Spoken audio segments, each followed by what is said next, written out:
Ohio's decision on the Obamacare Medicaid expansion hinges on whether state legislators are more convinced by ridiculous progressive myths or cruel conservative mathematics. Underlying the entire debate has been the false narrative that there's nothing Ohio can do to stop new Obamacare spending. As this talking point would have it, if Ohio does not expand Medicaid, our Medicaid expansion funding will just go to the states that do. This claim has been made repeatedly by Governor Kasich's Health Policy Director, Greg Moody, and it's also been repeated by the governor himself. Governor Kasich has additionally tried to frame an estimated $13 billion in new federal spending as, quote, Ohio's tax dollars. The following chart shows the left-leaning Urban Institute's cost projections for Medicaid expansion in California and Ohio. Keep in mind, these are just estimates. So if the government has to spend more than expected to coerce doctors into accepting new Medicaid patients, or if enrollment increases by a number higher than anticipated, the actual cost to taxpayers could be much greater than the numbers shown here. What we know for sure is that the Ohio General Assembly can prevent billions of dollars in new government spending by refusing to expand Medicaid. If Ohio rejects the Medicaid expansion, California won't receive one more dollar of federal funding as a result.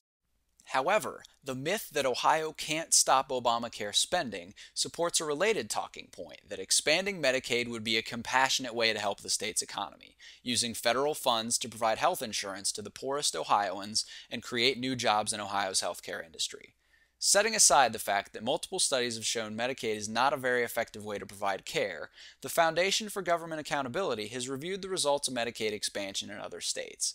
In state after state, supporters of Medicaid expansion claimed that expanding the program would result in a higher percentage of the population being covered by health insurance. What's happened is that people have shifted from private coverage into Medicaid. And this is not the only recent example of federal government spending not doing what the federal government promised it would do, as this chart from Jim Pethokoukis at the American Enterprise Institute should remind us.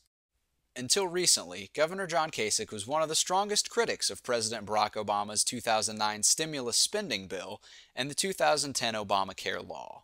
What changed between March 2010 and April 2013?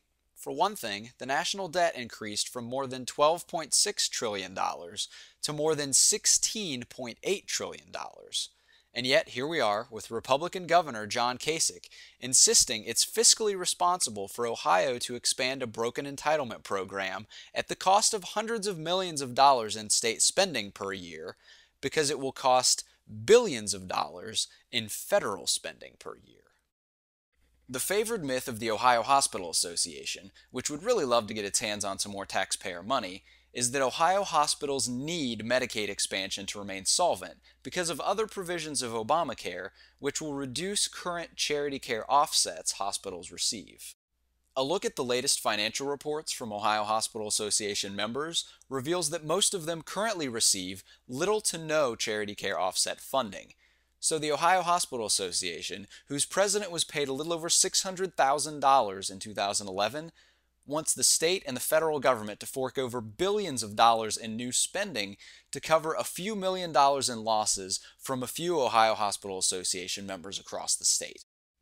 On top of all of this, Ohio legislators have to grapple with the myth that they can expand Medicaid temporarily and then somehow roll back the expansion a few years down the road if the federal government reduces funding, as everyone who can count expects the federal government to do. The chief supporter of this narrative is State Representative Barbara Sears, a Republican who seems intent on finding some alternative way to spend billions of dollars in federal funding that simply do not exist. Not only do assertions that we could expand Medicaid temporarily and then unexpand Medicaid a few years in the future run counter to everything we know about the modern entitlement state and all of the guidance that the Ohio General Assembly has received from conservative health policy experts, they're contradicted by all of the other talking points supporting Ohio Medicaid expansion. For more information about Medicaid expansion in Ohio and the ridiculous myths being used to support it, visit ohio.mediatrackers.org.